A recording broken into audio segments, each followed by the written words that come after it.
મારું નામ રમેશભાઈ શુભમભાઈ ગાવિત, ગામ નગડી આંબા. રાતના 3 વાગ્યાથી 2 થી 3ના અરસામાં જે ધોધમાર વરસાદ પડવાથી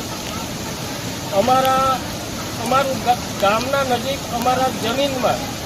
જમીનની અંદર અમારા મકાનો હતા અને તેના લાગુમાં અમારા મોટું તોતરડું હતું ને વર્ષો પહેલાં આ પંચાયતમાં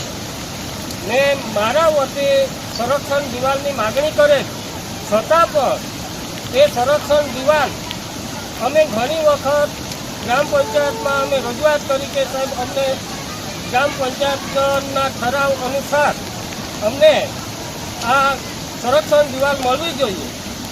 છતાં પણ ઘણા વર્ષો વીતી ગયા અને આજે અચાનક આ રેલ થયો એમાં